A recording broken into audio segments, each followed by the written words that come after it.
All right. Okay.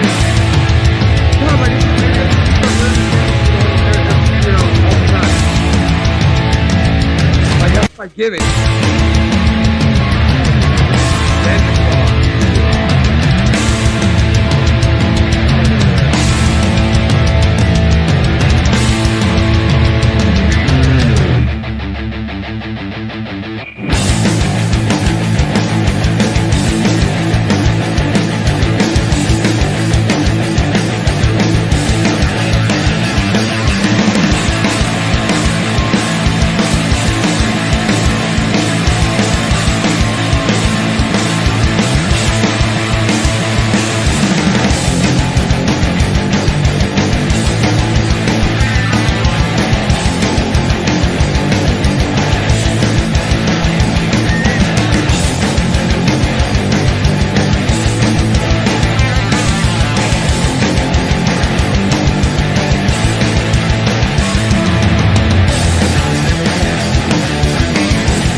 Ladies and gentlemen, it is that time. We are 5 episodes away from episode 150. Where we're still figuring out what the fuck we're gonna do. Yeah, it happens, but you know, the best thing we could do is just pray. I don't know, I don't pray, but just hope that something could happen. Well, I mean, we'll figure something out, but you know, like, usually monumental occasions, I'm way ahead of the game on this shit. Usually I'm coming up with something extremely dumb, like 3 months in advance. Like, you know, there was, you know, the original planned Century Club. And then, you know, when Power Hour bombed out the first time, we were like, okay, well, let's not do that. And then we, you know, I went back as David Howard Thornton. Which was super cool. I miss that dude. I'd love to have him back again. He'd be charging now. Yeah, I bet, but that's okay. He's worth it.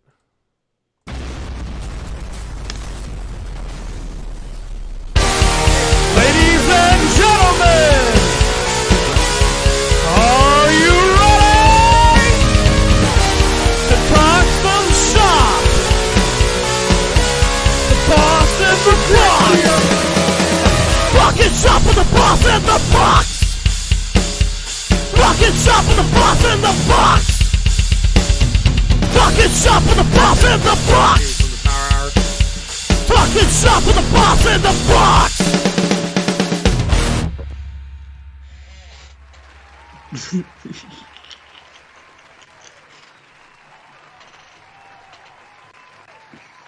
Oh man, welcome everybody. Yes, episode 145 of Talking Shop with the Boss and the Box. Ladies and gentlemen, I am one of your hosts. My name is Brandon, the Boss Blacker, and well, I have a mask on in my own house, and the reason for that is, well, I got a little sick. I had a corona or two. You know, it happens. It happens to the best of us. Like, it happened to me, it didn't happen to me, but it happened to my wife, a few weeks back. Yeah, well, it's one of those things. Okay, let me stop this music here. Okay, anyways, I feel like I'm screaming over music. I know you can't hear the music because of the way everything's set up, but, we got music playing in the background. It's a good time. Everything's happening. But, man, I'll tell you what, and I'm not going to have this the whole time. I'm actually... my amazing, beautiful, awesome, smart, talented, awesome fiance, wife, whatever you want to call her. She's about to bring me some tea, so I'm being Proactive. Proactive. Thank you very much. So Gotcha. So yeah, man, this is interesting because the last time I had COVID before it was cool. I had COVID before people could be like, man, I have COVID and all that other stuff. Like, I had it November 2019. I got the shivers. I got the fevers. I was stuffy. Like, my entire head felt like it was going to explode, like, all the time. And, dude, like, I felt like shit for 2 weeks, and then I was mostly fine. And that's Now the question is, did you ever try adding more cowbell? Because that is the cure for a fever. Cowbell, huh? Yeah, you got a fever, and the only cure is more cowbell. Okay. Unfortunately, I do not have a cowbell. I need a cowbell, but you know what I do have? I got a little bit of the bubbly. A little bit of the bubbly. Mine got left outside, so my label peeled off, so I had to chuck it. Oh, no. It's cool, dude. It was a cheap label, and honestly, I was less than impressed with the bubbly. Really? Yeah. Aw. I don't like champagne, really, anyway. Okay. All right. And it was just fruity crap. I mean, it was cool because there was a label on it that had Chris Jericho. But I mean, by the time it got here, like, it was cool because it was WrestleMania, but we never got to fucking, like, the memes were already gone by then. Right. And if the memes are gone, then it's just a collectible for the shelf. That's true. But you know what? I had a different experience. I actually really, really liked it. So, but I like fruity drinks. They taste nice.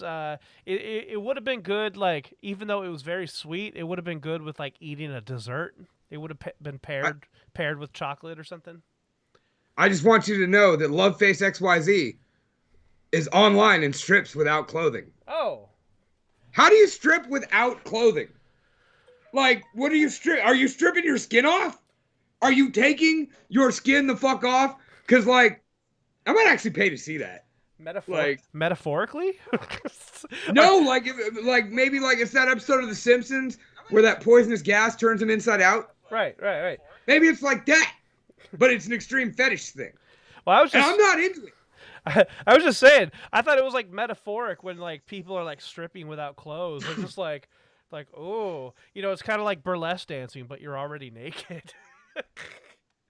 I mean, don't get me wrong. I'm down with naked women dancing, but oh, Vanek missed the mask. Brandon's got a touch of the death. Right. And Heather's gonna bring him some tea, and we do not want Heather catching a touch of the death. By the way, speaking of your beautiful, funny, amazing fiance, I know where you got your shtick. I finally found out. Huh?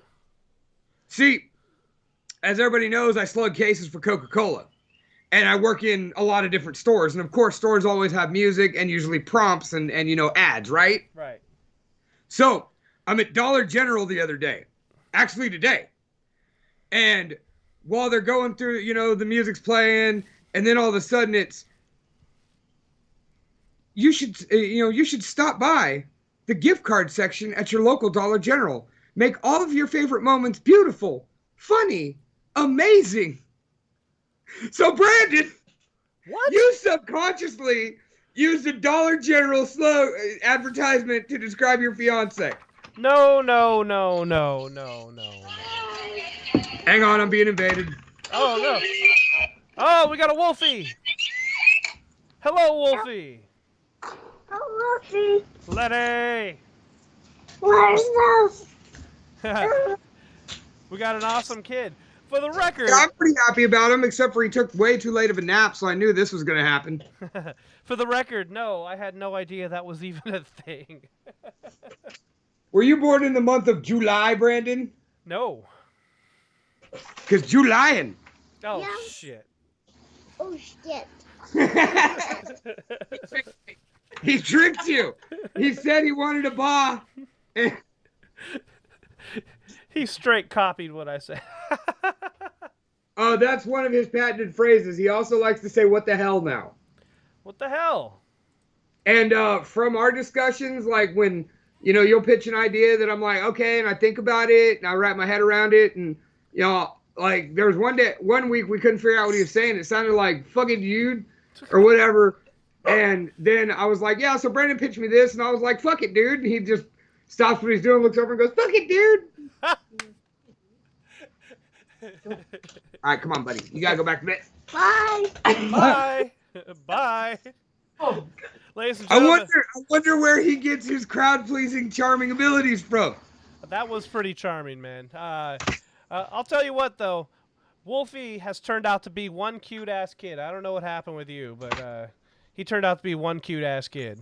Now, the scary thing is, he looks just like I did as a kid, so he's doomed, too.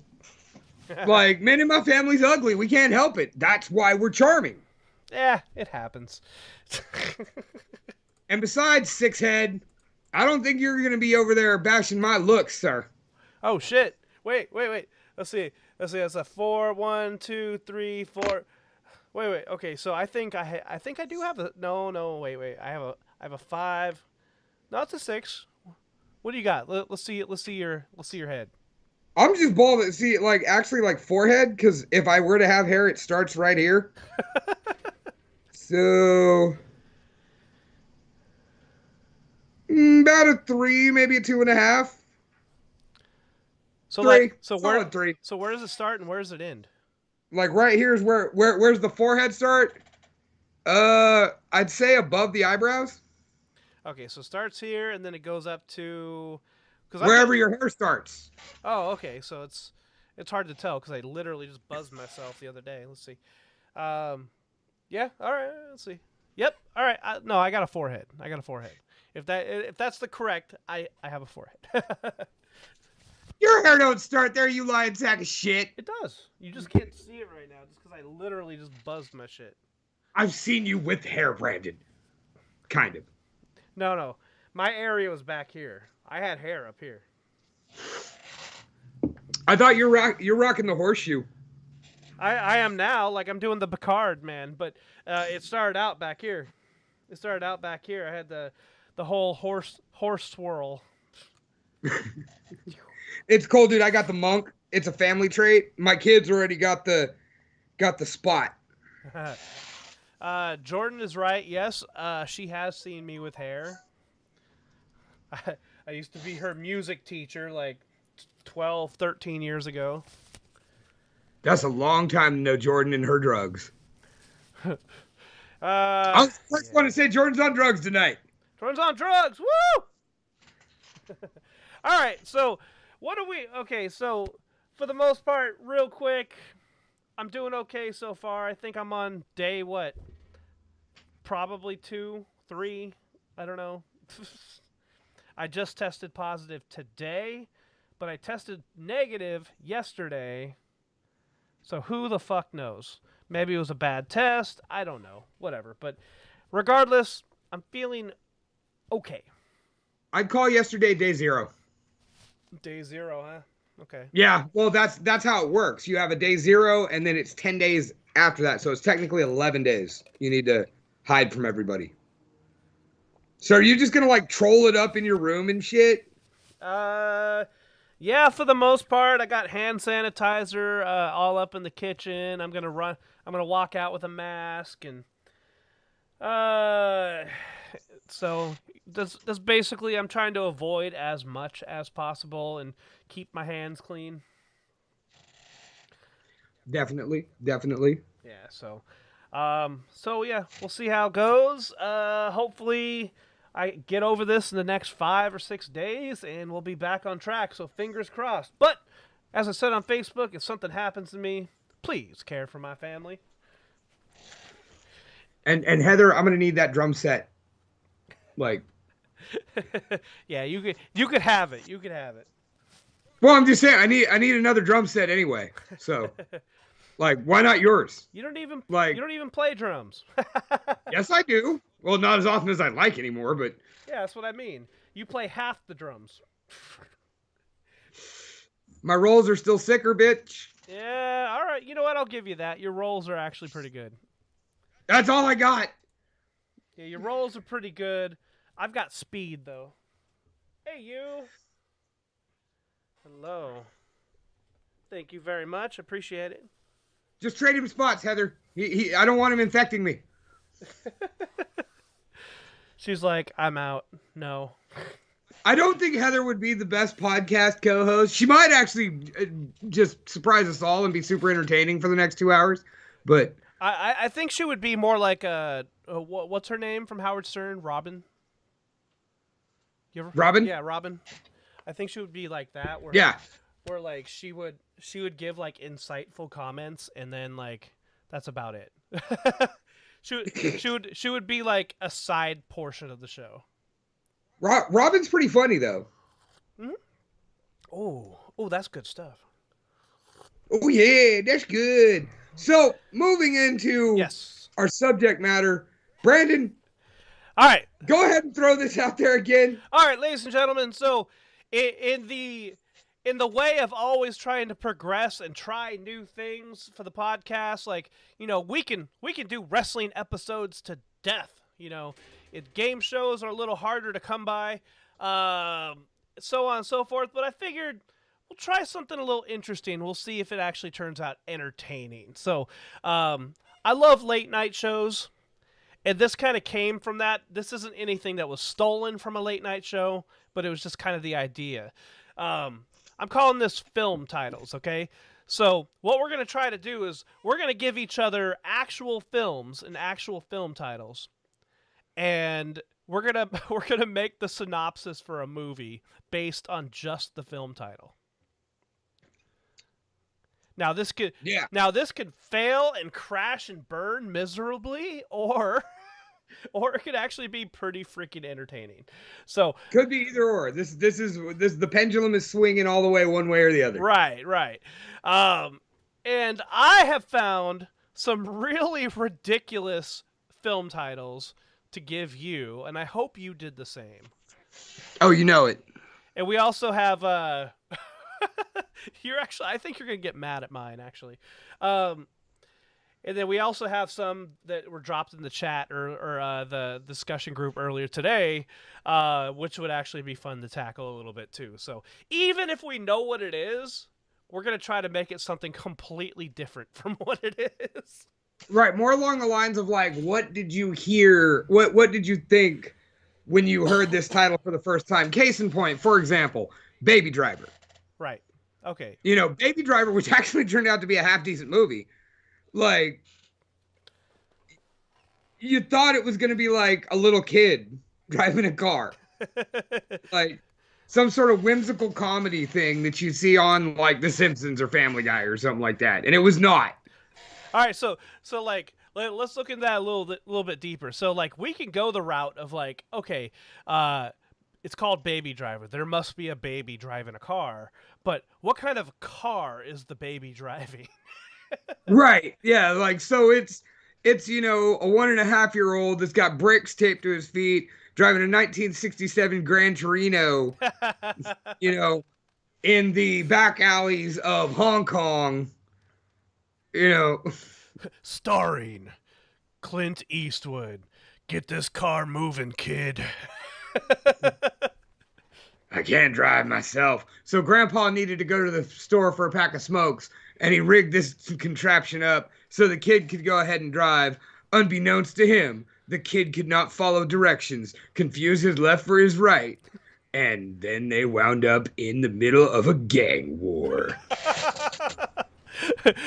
Coming on September 31st. In a world. I'm going to be using that a lot. In a world where babies can drive. So now you see where we're going tonight. So in advance, we apologize. It's going to be a lot of fun. So, who wants to go first? You want to hit me first, or should I hit you first? I'm gonna throw one at you. All right, let's see what we come up with here. Just so that way, maybe I could wrap my head around how you're gonna go. All right. This first movie is called Mystery Monsters. It also goes by another title, but I will not give you that title because then you may know what I'm talking about. I think I do know what you're talking about. I think you do too. Okay, right off the bat, realistically, is this the one starring Howie Mandel? No. Okay. So I'm thinking of Little Monsters. Okay, so Mystery Monsters. So, in a world. Okay, so Mystery Monsters is a movie about an 8-year-old kid who opens up a cigar box that his dad left him. And in that cigar box had fragments of a cigar that was smoked by Julian Sands. All right. Thank you for joining us, Matthias. And those fragments, because they were smoked by Julian Sands, they created, or generated, as I should say, demonic creatures that haunt this kid's dreams. But unfortunately, one of those creatures almost looks like Sully from Monsters, Inc. Now, will this 8-year-old kid survive? Or will he live to tell the tale, of the mystery monsters of Julian Sands? So you're saying this is part of the Warlock universe then, huh? I mean, sure. Why not? Julian Sands just has to be a part of everything, right? Oh, according to our boy Matthias. So, all right, I'm going to go ahead and tell you that you were not far off base with your start. Okay. Like, I was actually worried that you had remembered this movie because we've actually discussed it. Oh. This movie is about an 8-year-old boy who auditions to go onto a local TV show, sort of like a Sesame Street, where there's a sea captain, Captain Mike, who hangs out with a bunch of puppets. Okay. Now these puppets, it turns out, are actually sentient beings. They're actually from, I can't remember if it's a different planet or another dimension. But either way, there are people looking from this dimension looking to kidnap these puppets and get them back, because with the puppets, they can destroy the universe. This movie, you may remember it by a different title, which was Goobers. Oh, yeah, dude. Okay. Goobers. I knew you would remember Goobers, and if you didn't, you might just, if you didn't remember it entirely, like, that switch might flip. So when you threw an 8-year-old kid, I was like, oh, fuck, he's got it. And then when you were like, cigar box, I was like, not too far off base, because they keep them in like a magic chest. Right. And the chest is essentially their life force. And if the chest, whoever holds possession of the chest holds possession of the puppets. Why wasn't this the plot of Puppet Master? Because the whole Andre Toulon story, starting from 3 on, was way better than that. Mm-hmm. Like when it was he's a Nazi doctor who's involved in eugenics, like, and you just saw him as this horrible villain. And then when the third one comes out, you realize Toulon is not the villain. He actually fought to keep this out of the hands of the Nazis. Okay. So that's why Puppet Master 3 is the most acclaimed of them. Not only does it have some great ultraviolence in it, it has the coolest plot that includes subverting the Nazis. And I mean, how's that not cool? I mean, like, fuck them. Any chance to beat up Nazis and kill Nazis? Yes. Sorry, YouTube. Okay. All right. So, because you gave me the full description, I had to go look up my film title descriptions as well. So I'm like, oh shit. Okay, I gotta do this too. And I'm I can't stop. I'm sorry ahead of time, Mike Vanek. I'm just tickling myself right now. I'm gonna be laughing a lot. Hopefully, this gets the COVID gunk out of here, laughing all this much. All right, so I got a title for you. You ready for this one? Shoot. All right. The end of the world in our usual bed in a night full of rain.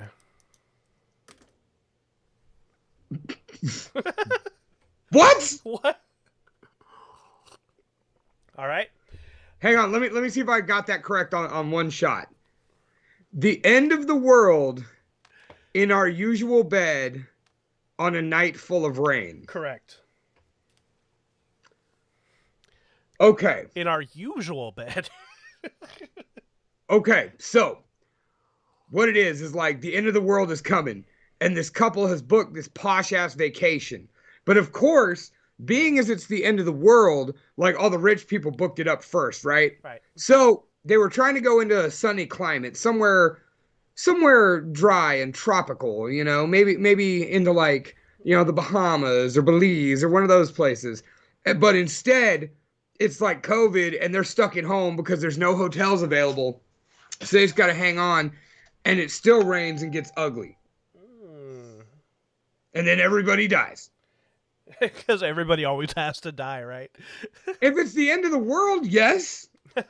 Jordan asks, is Adam Sandler in it? Yes, for this particular one, yes, Adam Sandler's in it. No shit. What? Adam Sandler is in it? No. But for the sake... Oh, in my version? Yeah, in your version, Adam Sandler's in the movie. Right, they just went... Being as Adam Sandler only works with the same people over and over again, it was Adam Sandler played the husband. Marissa Tomei played his wife. And then, of course, we needed a voice of God because it is the end of the world. Or no, I'm sorry, we needed a president on TV to address people. But it's an Adam Sandler movie, so we can't hire, a good serious actor. So we went with Jack Nicholson. And he's not even playing a different role. He's still Buddy from Anger Management. Mm-hmm. So he's the same guy. He just somehow became president. So all of these actors you just named are going to make the actual synopsis for this movie even worse. So, the end of the world in our usual bed in a night full of rain is a 1978 film, and the synopsis literally reads, and I quote, you ready for this one? A husband and wife battle it out in bed. So where does Jack Nicholson fit in this equation? He's the neighbor that sees him. Ah, yes. Like, he's walking by because they're the naked neighbors. That's literally the entire description. That is literally the entire description. Who's in it? Let's see. Film credits. People we don't know. Oh, actually, there is one we do know. It is Giancarlo Giannini, and Candice Bergen. Candice Bergen. Murphy Brown. Remember her? Okay. Yeah. And then a few others. Nobody name-worthy or anything, but yeah. A husband and wife battle it out in bed in 1978. So you know everybody is nice and young and nubile. Yep. All right, so real quick, I'm going to go ahead and drop a synopsis for our boy Matthias because he's shotgunning movies like crazy in there. For sure. So, let's have fun with it. Reindeer games. All right, so Santa Claus. God damn it.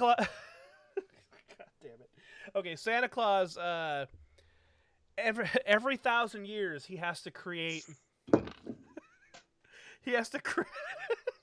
I can't even do it. So every 1,000 years, Santa Claus has to recruit new magical reindeers to power his sled. And Sleigh. what did I say? Sleigh? Okay, my bad. Sleigh. Sorry. And in this every 1,000 years, he has to play a certain amount of games, and the survivors of these games. Survivors. Well, you need more than one reindeer. The survivors of these games go on. Well, like I said, I like how it's survivors. It's to the death. Right. So is this like Saw or Squid Games? Probably more like Squid Games, but they're doing like reindeer shit, whatever the hell reindeer shit is. Well, what I'm saying is like, so like they're basically battling to the kind of like Hunger Games, but to be on Santa's squad. Right. Because to be a reindeer, you got to be ruthless, right? Yes. You got to be ruthless and defend that Santa honor. Now, so are we chronicling like the rise? Do Old Guard have to defend their spot? Oh, yeah, that would make it even more interesting. Quit sucking on your joint. I'm putting it out. Man, you must have a tongue like concrete. I couldn't do it. I don't know. Your tongue... Just an old trick I was taught. If you notice, I'll never do that with a cigarette. Never. First of all, that's fucking gross. Secondly, like, the way they burn, like, nah. No. You know what? To make the movie more interesting, yes, the Old Guard should participate against the new volunteers. Okay, and so basically, because Donner's the captain, right? Like they're trying to unseat Donner. Yes. Okay. And you know what? Even though Rudolph is one cute reindeer, that is one vicious motherfucker. So you're saying, is this the real story of how Rudolph got on the squad? Well, I think the story that they're telling us is bullshit. The story that they're telling us throughout the years is just total, complete bullshit. He was bullied. No. Rudolph came in and took this motherfucker. He came off and he knocked off Shabajis. Yeah. Shabajis, yeah. the reindeer who is now dead. Yes. Because Rudolph took his spot. Yeah, exactly. Shabajis had survived over 3,000 years of reindeer games. That is 3 reindeer games. And then Rudolph came in. He's like, "Look at my light up button nose, motherfucker!" And then just slaughtered people. It was nuts. Well, you see, it's not just a light up button nose. It's a fucking laser beam. He cyclopsed his ass. Oh my god,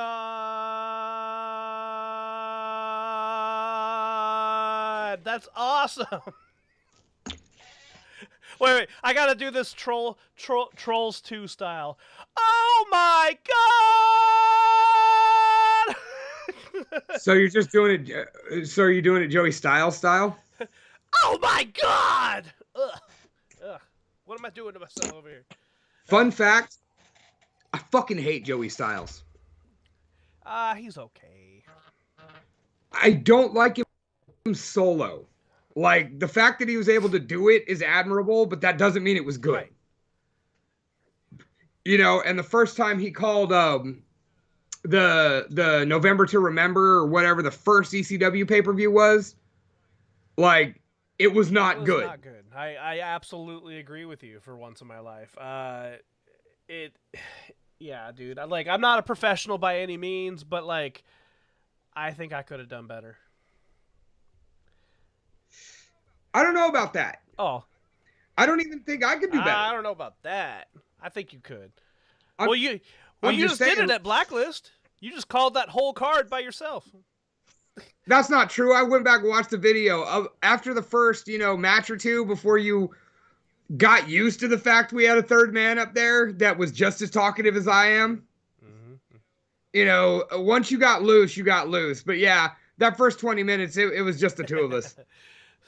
But it's okay. We get another shot to work together here in 13 days. Well, I should be good to go by then. Oh, motherfucker. Yeah. I hope so. I'll be fine. I'm just saying, if for some reason you're feeling bad like my one boy is right now, like no, don't show up. I don't care. Yeah, for sure. But anyways, back to the real topic at hand. That is how Rudolph got his stripes. He's been the leader of the reindeer games for God knows how long now. So that is how reindeer games should go. All right, bang the gavel. There we go. That's how they really should have made reindeer games. Yeah. All right. So I think you got to give me one now, right? Love, sex, and kung fu. Oh shit. All right. So, in a world where kung fu and yin and yang go hand in hand. Okay. So, wait. Love, sex, and kung fu. Yes. All right, so this is the story about what should I name her? I'll name her Tracy. How about that? Her name is Tracy. She works in the American National Guard, and she was shipped over to Japan. Shipped over to Japan on assignment, and while she's there, she collides head first into the world of kung fu, where she meets a dude strictly by the name of Master Ito. And let's just say the moves that he teaches her are a little too adult for this podcast. Okay, I don't know when we had a limit here, but Okay, I mean, when you did a show without me, you were talking about jizzing all over the place and like all sorts of shit. Like, but okay. Right, so no, it's cool. Go proceed, because remember, I don't even know. I jotted down 1, 2, 3, 4, 5, and then we still have a review at the end. Right. And we don't even have to do ours. If people want to drop some in the chat, that's also fun too. Well, we already did reindeer games Yes, for we Matthias. did. So, and our version was way better. I've never even seen reindeer games, so I know what it is, but I've never seen it. Okay, so yes, Tracy is deployed to Japan, where she finds herself in the underground world. Let me refer back to that, the underground world of kung fu, where she meets Master Ito, and they fall in love and have this crazy menage a trois of PG-13 sex that only a movie like Love, Sex, and Kung Fu can be. And that's the movie. Okay. The conflict of the movie is she really wants to be a part of Kung Fu, but instead she just starts getting into Kama Sutra instead. Got it. More the tantric side of things. Absolutely. Okay. Well, the description reads, and this is on Tubi right now, by the way. A sister of a former soldier is kidnapped, turning her into a killing machine that destroys everyone in her way. What? It is on Tubi. I started it the other night because I figured it was going to be bad. And I still think it was probably going to be bad. But the first scene is a rather gorgeous chocolate lady, um, crying and walking into the bathroom and ditching her clothes and taking a shower. And after like 6.5 minutes of this, like I was just like, dude, this seems too heavy for me. Like I'm not in the mood for this. Man, I almost want to turn on my TV right now to pull up what I was watching because I can't remember the title of it. But it was literally like the opening credit was once again a very beautiful,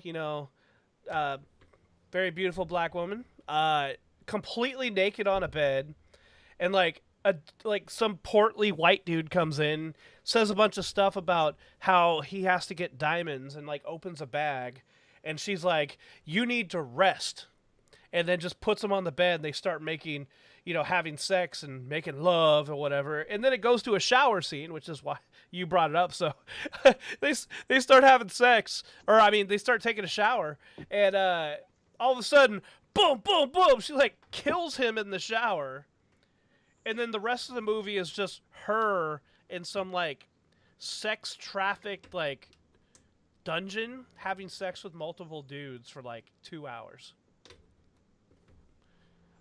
Sound like it had a good start and then just went south. Completely. And for the record, I did not watch it. I just fast forwarded, going, what the hell is going on? And it turns out nothing actually happened. It was just her having sex with a bunch of different dudes. Dude, I watched a movie called Devil Music on Tubi not too long ago. It's in the horror comedy section, and it's a band selling their souls. Like they go to the crossroads, the famous crossroads where oh fuck, Bo Diddley and I forget what other bluesmen basically sold their souls to the devil for fame and rock and roll, like Elvis supposedly, several others. And like I kept waiting for it to actually turn into like a horror comedy, like any sort of horror, and it did not. Ah, man. Shit. It was somewhat of a fun movie, like, but it was really just tedious. It's like, okay, so when does this get like weird? When does this get like strange? Like, and it was weird, but never got horror. It never touched horror.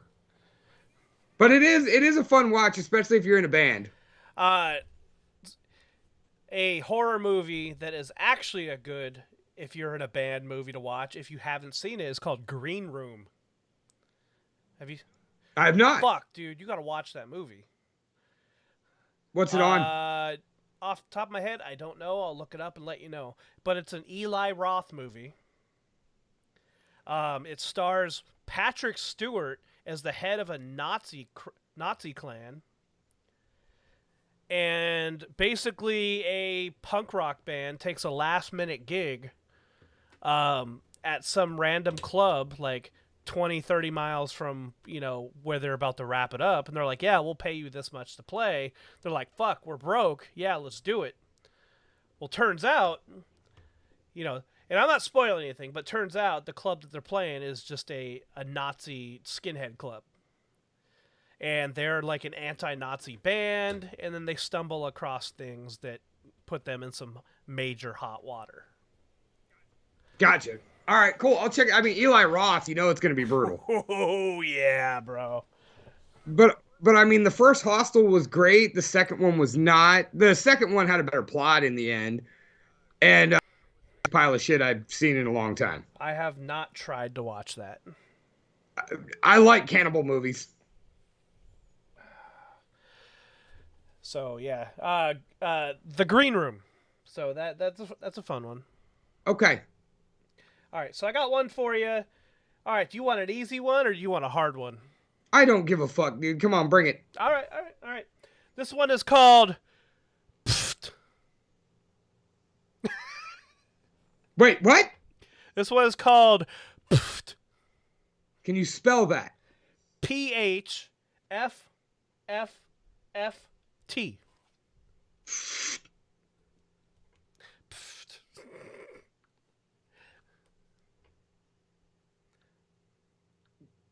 What? Okay, so the way I see it, it's one of two things. Either it's gonna be like something to do with online because that's something you put like, to start like to start fake arguments, or it's about a dog. It's from the point of the view of a dog. Because whenever like I won't give Maggie a snack and she wants it, or I tell her to go away when she wants it in my kitchen or on the bed, and she looks at me and goes,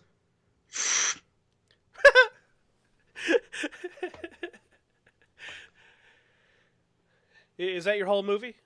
that's what I got, dude. I like no, I can't even wrap my head around this one. I really can't. Like maybe I'm just a little on the unimaginative side right now, but That's okay. That's okay.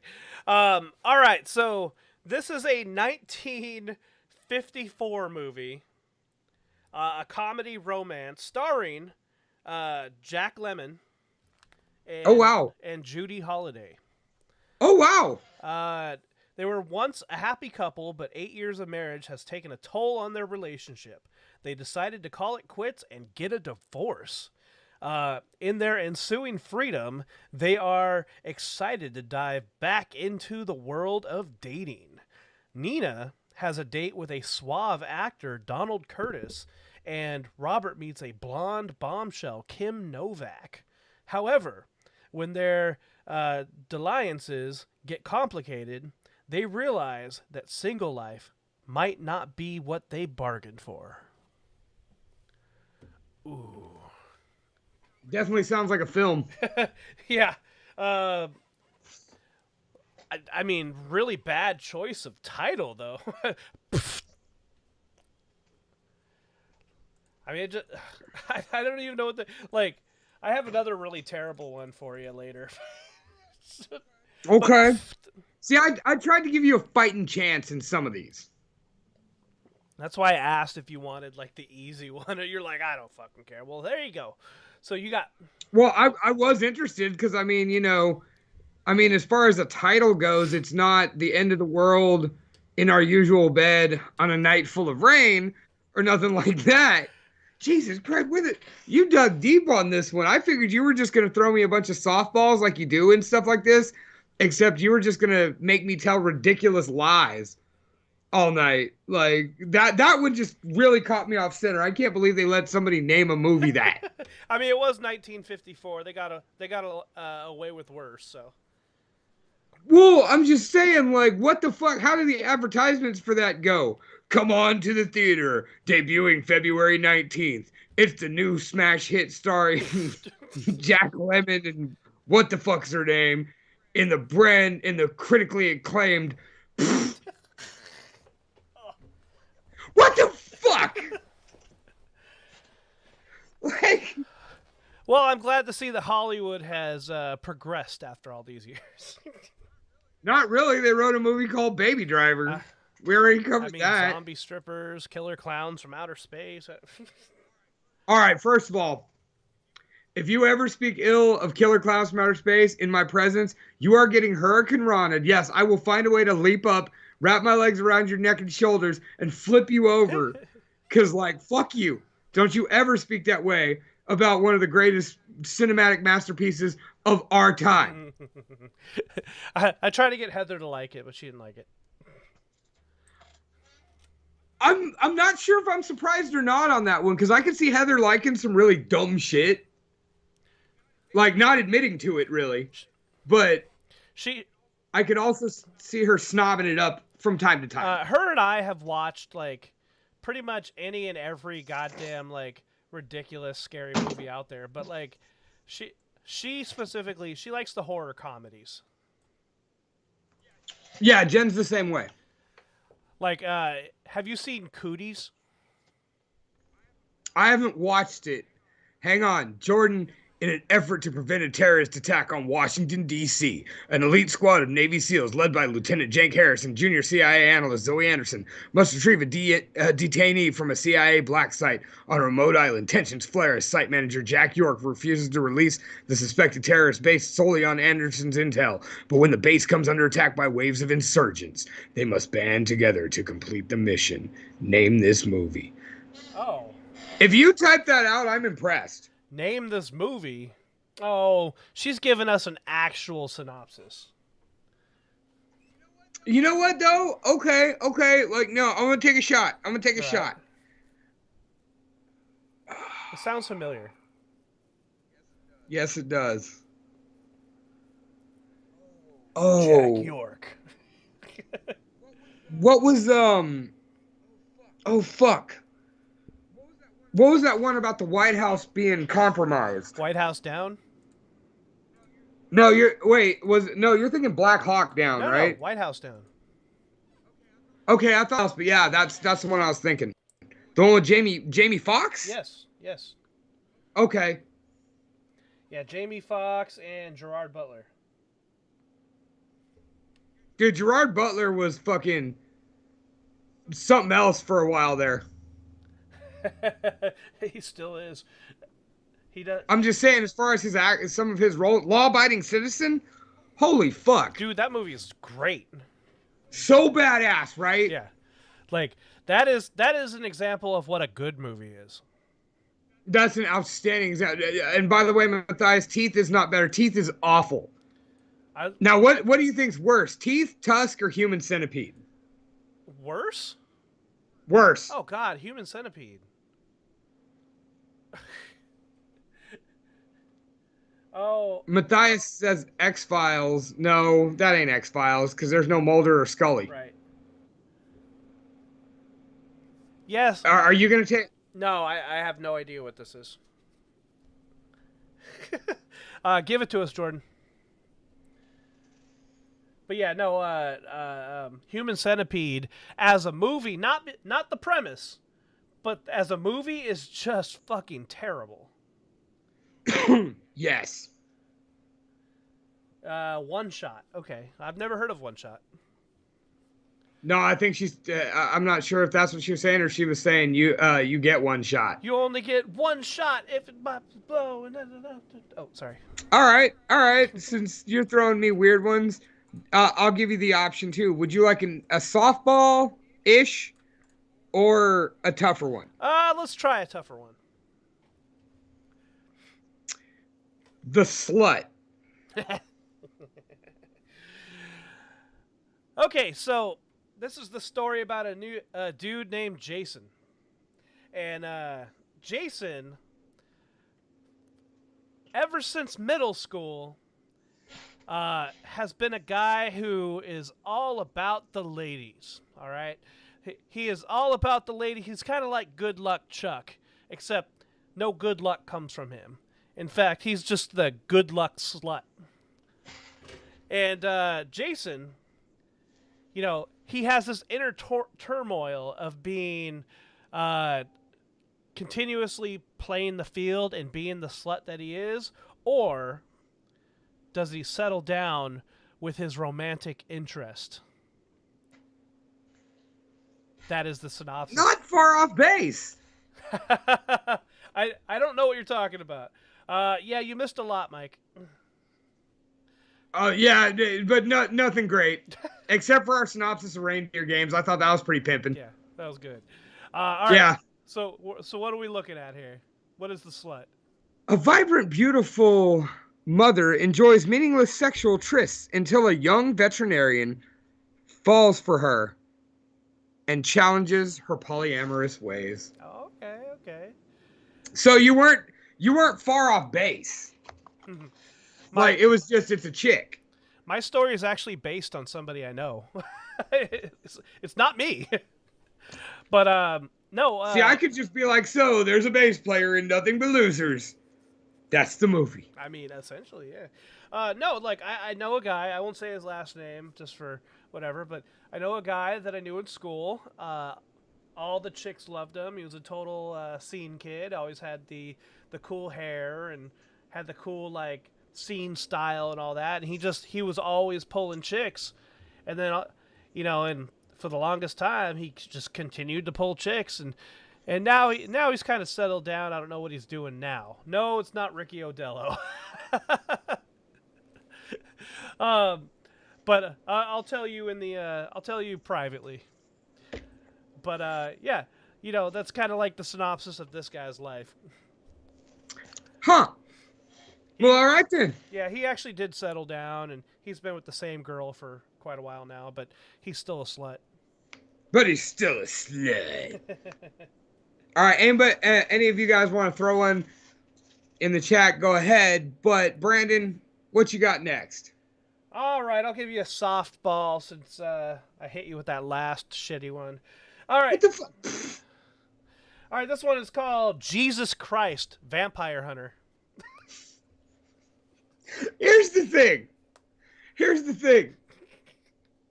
I don't know if I could make up a scenario which is more ridiculous than this movie because I have seen it. So, okay. Oh, you've seen this. Okay. Oh yeah. I can't believe you tried to throw a Tubi horror comedy at me. Like, the fuck is wrong with you? Like, okay. So, in trying to make this an actually good movie, even though I found it highly enjoyable, we go back. I'm gonna watch it. Oh, it's good. It's actually it's bad, but it's really good. Okay. It's a lot of fun. It's weird though. So you remember Demon Knight? Oh yeah. Okay, so you remember like how the first chalice of blood was that kept the demons at bay? Yes. Was taken from Christ at the Mount of Skulls. All right. All right, so of course, as we all know, he was put in the grave, rose 3 days later. So after he rose 3 days later, he gave his followers the appearance that he ascended to heaven. Mm-hmm. But what he really did was he went out hunting the vampires of the world. Thank you, Mike. See you later, Vanek. He's weirded out by his new job. He never told me what he did, by the way. He got a new gas station. He's at the Roadrunner Shell in Bristol, Virginia. Okay. He's working graves right next to the meth hotel. Oh, shit. Well, Godspeed to you, sir. I feel like he feels like he's at home. He's back in like Turlock back in like 2000. I can see that. Like it's just like home to him. Like this ain't unfamiliar. But anyway, so as he goes, he starts hunting vampires, and that's what he's doing until the end of days. Is he's hunting all these vampires throughout history. Now the twist is these vampires are not only being aided and abetted by our government, they are the New World Order. Shit. That's really spicy, actually. So, it turns out that Jesus is essentially doing exactly as he planned to bring about the end of the world, and it all culminates in this battle with all these vampires. So if you read Revelations, it's all true. Just swap out like the armies of the earth for vampires. I like it. I want to see that movie. That actually sounds better than the synopsis of the same movie. So, Jesus uses kung fu to wipe out a horde of bloodsuckers who attack lesbians. Yep. All right, Matthias has one. A mother is mortally wounded by a group of drunken redneck fishermen. In the depths of her dying wishes, she is able to come back and take her revenge through any body of water. Is that what's that called? Ghost Shark? Is that Ghost Shark? That would sound logical. I was trying to think of something else, but yeah, I got nothing. No. What is that, Matthias? Oh, it is Ghost Shark. Okay.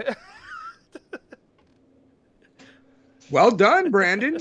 That I haven't actually seen Ghost Shark. I've just seen all of the YouTube videos of it. where there's kids at like a birthday party, and all of a sudden like the shark comes out and like eats people out of the swimming pool and then disappears. Oh man, I'm gonna have to check this out. I haven't seen the movie, but it is bad looking. I wonder if that's on Tubi. Okay, Jordan's got another one. So 25 years after a streak of brutal murders shocked the quiet town of Woodsboro, California. Oh, this sounds familiar. A new killer. Oh, come on, Jordan. Jordan. Come on. A new killer dons the ghost face mask and begins targeting a group of teenagers to resurrect secrets from the town's deadly past. It's Scream. It's Scream, Yeah. bitch. The new Scream, by the way. Like, dude, come on, you didn't even try. As soon as it said the word ghost face, we're like, dude, that's one of, like, our generation's top killers. Like, come the fuck. If I had a hat, I'd throw it. All right, thank you, Matthias. Gürschach is on Sci-Fi. Awesome. Which means it's on Hulu. Ooh, okay. She'll try harder. You better try harder. You better try hard. You better walk Hard. hard. All right. Down life's rocky road. All right, give me one more. I'll give you one more, and then we'll go on to our next thing, movie reviews. Okay. All right. Pick a number between 1 and 10, since we're only doing one more each. 8. Crippled Avengers. This is an offshoot of the Toxic Avengers. This is Toxie's cousin group in a town not far from where the Toxic Avenger lives himself. This group of inbred toxic. What would you say? Crippled Avengers. Crippled Avengers. They basically look like weird cockroaches. Oh, I love Trauma too, man. Trauma's awesome. Trauma's awesome. I think I still have it in there. I'm not sure. I think I still have a original DVD copy of Tromeo and Juliet. I've got to fucking watch Toxic Avenger again. It's really bad, but it's fun to watch. It's not that bad.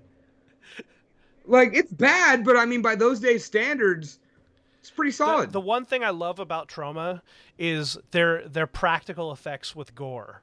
It's so over the top. It's bad. It's great. You could definitely tell Tom Savini. Yeah. Wait, no, really? I didn't know that.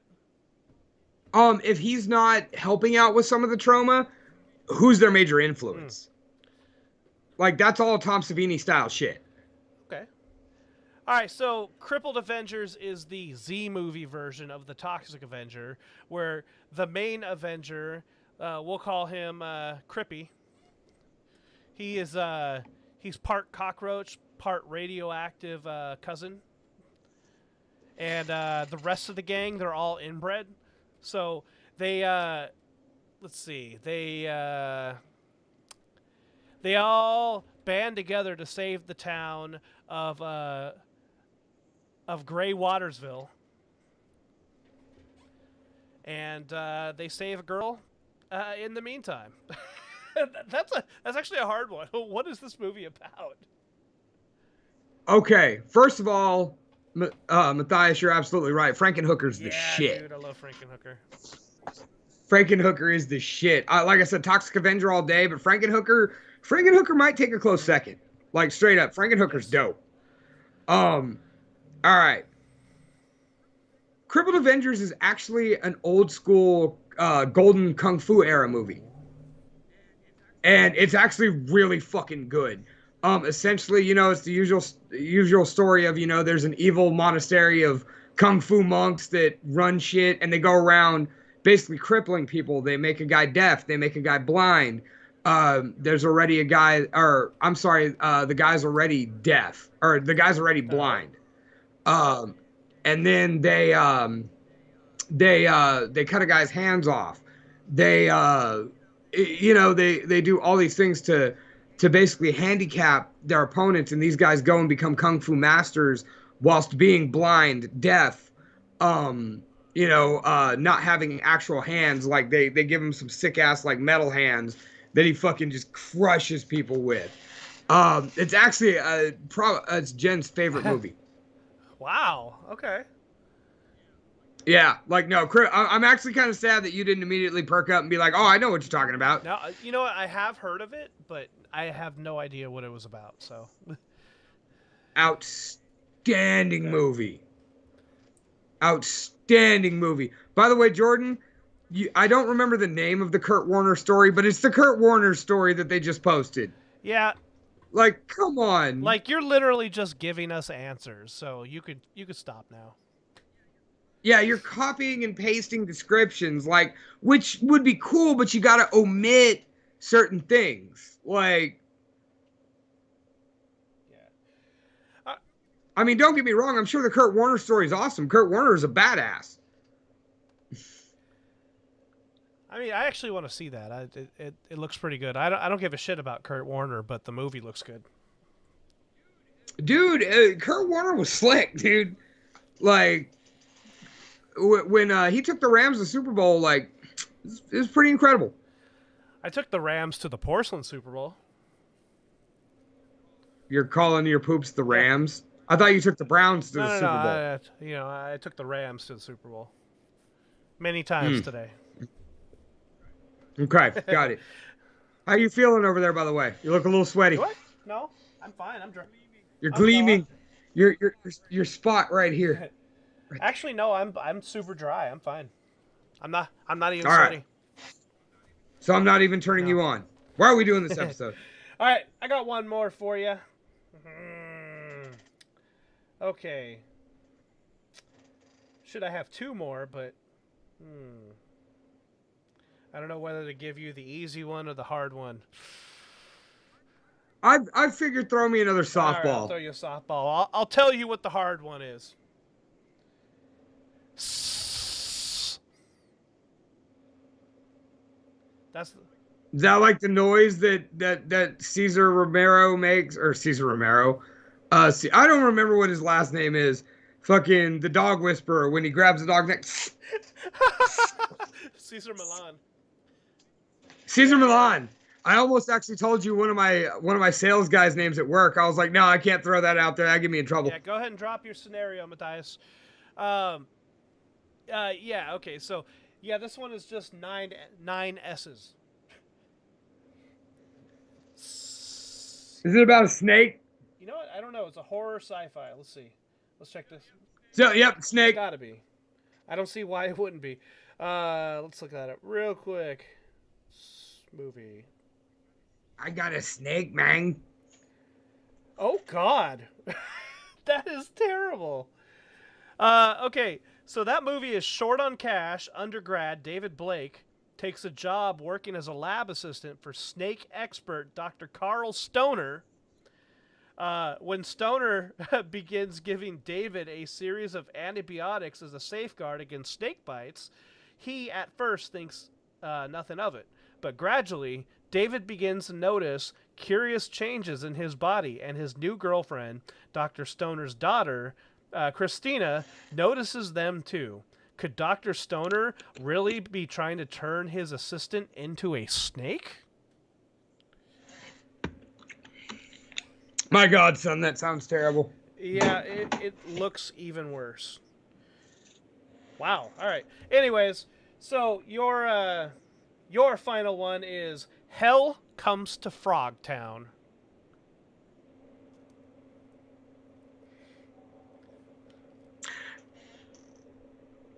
Okay, so I think I actually know what this movie is, but I'm gonna let that go the wayside for now. Matthias, always ruining. You dick. I was gonna say I know it's a Rowdy Roddy Piper flick. But anyway, so in the depths of the swamp, the little frogs, they have communities amongst the logs.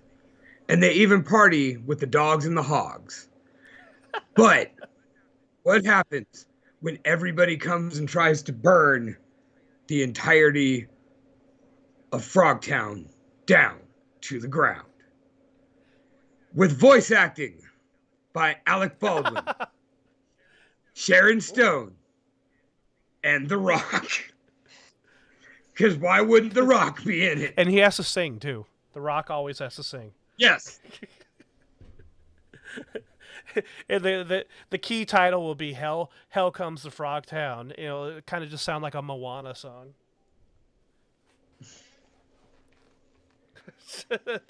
That's pretty bad. I don't want to see that movie. No, like I said, it's a Rowdy Roddy Piper flick. I don't remember the movie. Like, I always want to confuse it with Lords of Dogtown. But isn't it just kind of the same post-apocalyptic type thing? Yeah, so after a worldwide nuclear war where 68% of the male population was wiped out and virile men become a rarity, Sam Hell, yes, I can't make that up, his name is Sam Hell, a scavenger and a highly virile man, is assigned to help rescue a group of fertile women kidnapped by a humanized frog. Wow, that sounds terrible. I need to watch this. Let's see. What do you have there, Matthias? A down and out of luck cop who is always in search of Miller time is having deja vu. I hope. I'm trying to figure out what that is, but no, then he put like in Roy Calhoun Stone Out of His Mind, wondering how this is the sequel to Motel Hell. And he said rape equals good. Was that the name of the movie? Like, you can't be posting stuff like that. Like, A, no, it isn't. And B, like, I don't even watch rape scenes in movies, son. Yeah, that's... Like, it's my one sensitivity on screen. My two, I don't like eye stuff either. I don't like when stuff happens to kids. I can live with kids to a degree. Like the chest burst in Alien vs. Predator Requiem, awesome. Gage getting smashed by the truck in Pet Sematary, phenomenal. Well, though it's a lot harder in the fucking Ice Nine Kills video. Those kids deserved it, though. Those kids. What was wrong with Gage? Oh, wait, never mind. I'm sorry. No. That kid totally getting the bike to the face in Pet Sematary 2. Yeah, he had it coming. Oh yeah. That kid had it coming. Which that is probably the best. That's probably the best scene in fucking Pet Sematary 2.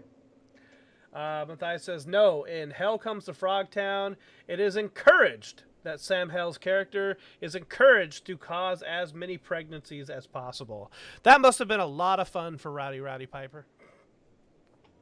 Oh, don't you know? I'm gonna come in there and I'm gonna impregnate so many ladies. Every kid you know is gonna look like the hot rod. Oh, that's cute there, son. You look just like me. All right, so for the movie review, you hit me with something before we went live. So what do you want to do with this? Well, like I said, the way you explained it to me last week is when we reviewed a movie, I thought we were going to go ahead and try to basically give a review and then have the other, just kind of like what we were doing, try and guess it. You know, what movie are you reviewing? Man. Okay. You know, now that being said, I don't expect you to do that because that's not what you prepared for, and you're over there with a case of the death. So, you know, like I said, if you don't want to go that route, and I don't want you to have to double think yourself, I'm fine with that. But that's the way I understood it last week in our Drunken Post show. All right. So that's the route I went. I don't know if you want to go first and save my big-ass bag of bullshit for the end, because you know I turned it into a big-ass bag of bullshit. No, I want to hear your big-ass bullshit first. That way I could see if I could turn mine into one. Mine's really easy, though, so. Okay. Well, hang on. Let me go ahead.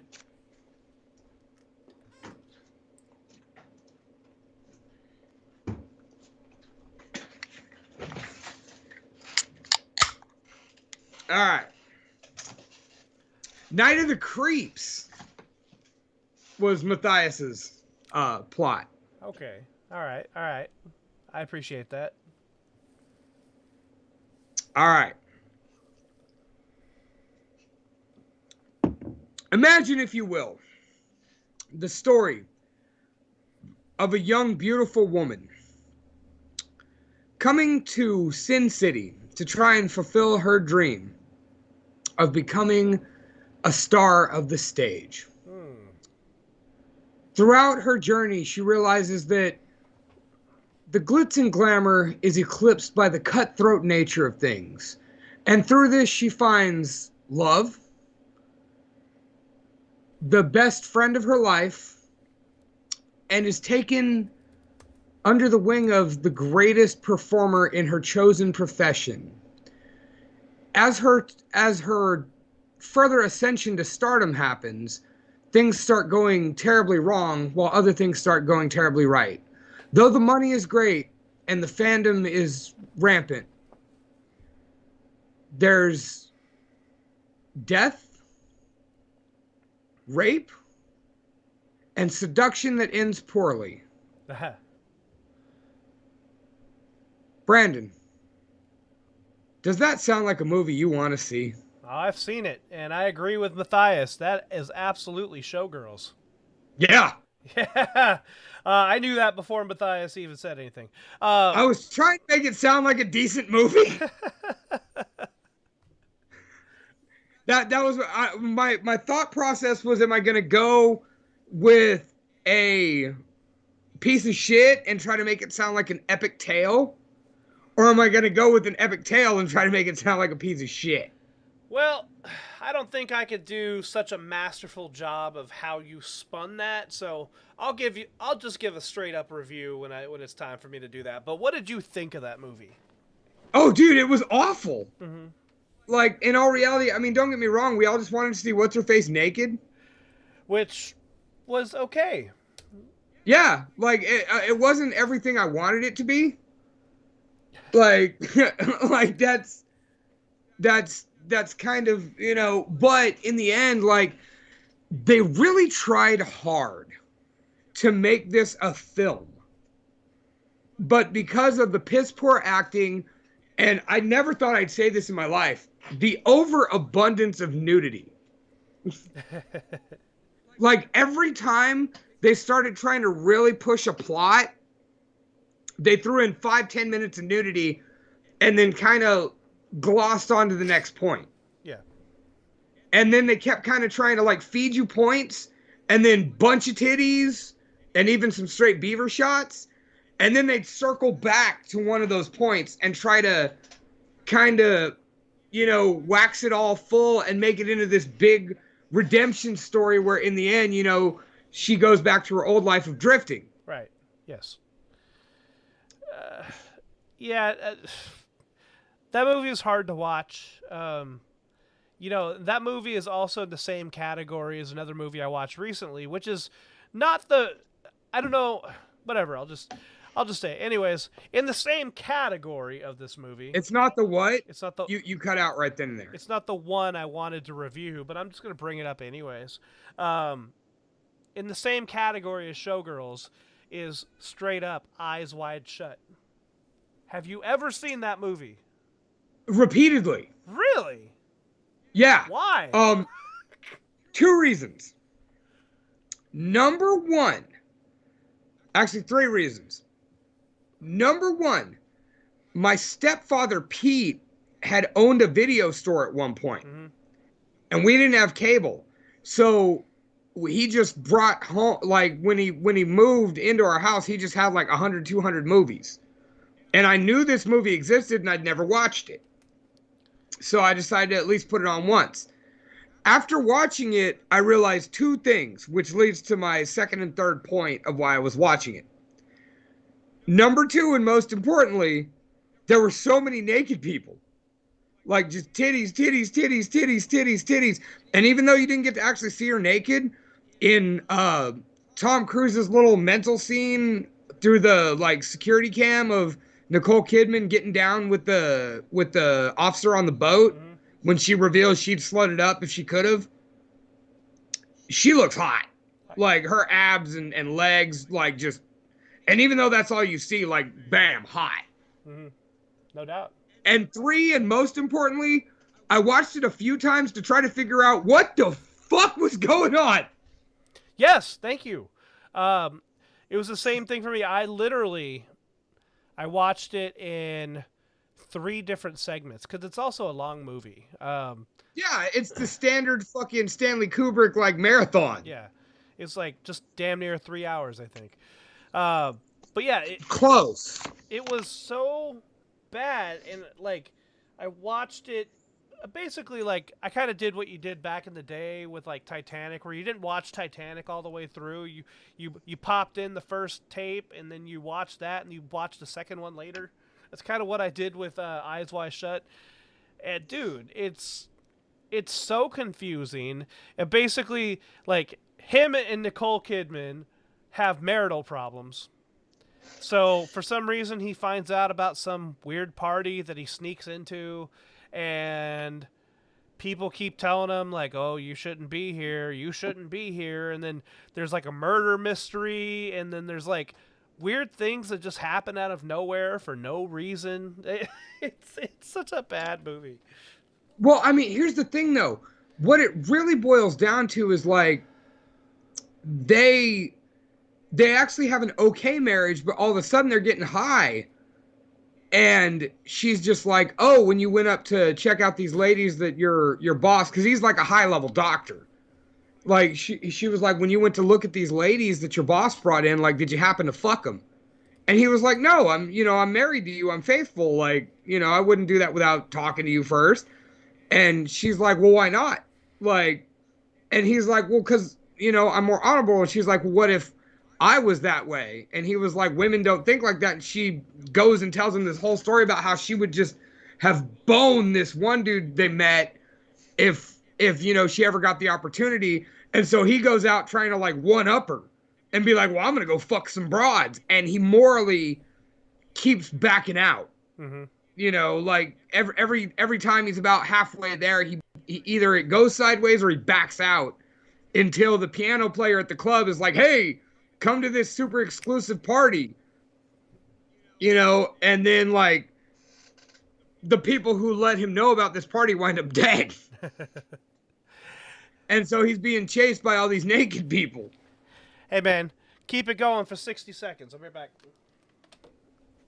So anyway, the point is, you're right. You do kind of, by the way, Matthias, you're right. You do kind of see a little bit of Nicole Kidman's bush, but literally just the hair.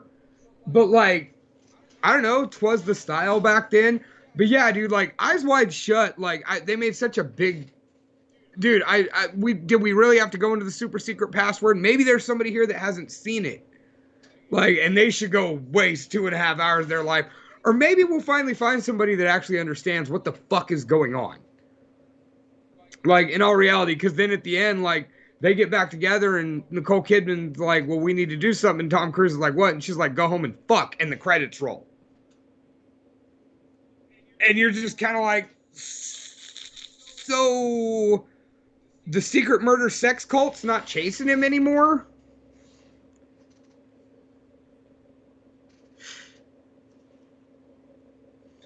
I don't know. Like, it is one of the few times that you like looked at like a major label box office release where like half the audience walked away just being like, "What the fuck happened?" And the other half just told you it was a good movie because the two main actors in it, and it was weird, and it was Stanley Kubrick. And sometimes you just try to have that whole people can't do wrong thing, and people have that with Stanley Kubrick. Well, yeah, and kind of back to Eyes Wide Shut, they marketed the movie, basically like, "Oh shit, we get to see Nicole Kidman naked." Which like is very brief and once again not very generous. No. Which like there's no nipple, like I said, it's a sideways bush shot. Like you really get to see her hips and the hair. Matthias, I'd rather watch a Roger Corman highlight reel, high on shrooms. That's great. I ain't doing nothing high on shrooms. I did shrooms one time and I absolutely hated it. Oh, I don't blame you there. Whew. All right. Well, anyways, I was gonna give a movie review, but I'm really happy with just that. I'm really happy with Eyes Wide Shut. You're happy with just going on a tangent about Eyes Wide Shut? Yeah, I'm happy about that. So what I was going to say was I was going to give a movie review on Ghostbusters Afterlife, but I realized that probably not everybody has seen the movie. Correct. So I'll just leave it at that. I will say this. I'll keep it very brief. Ghostbusters Afterlife, if you are a fan of the Ghostbusters franchise, minus the one with the ladies, you know, and by the way, I just want to go into a fairly short tangent about that. So we did a show on it. Right.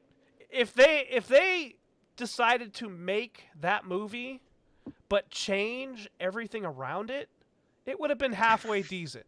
So like what they did was they put Ghostbusters 1 and 2 and then just put ladies in the place of you know, the infamous Ghostbusters themselves, and then just a good cast of ladies, no less. A great cast.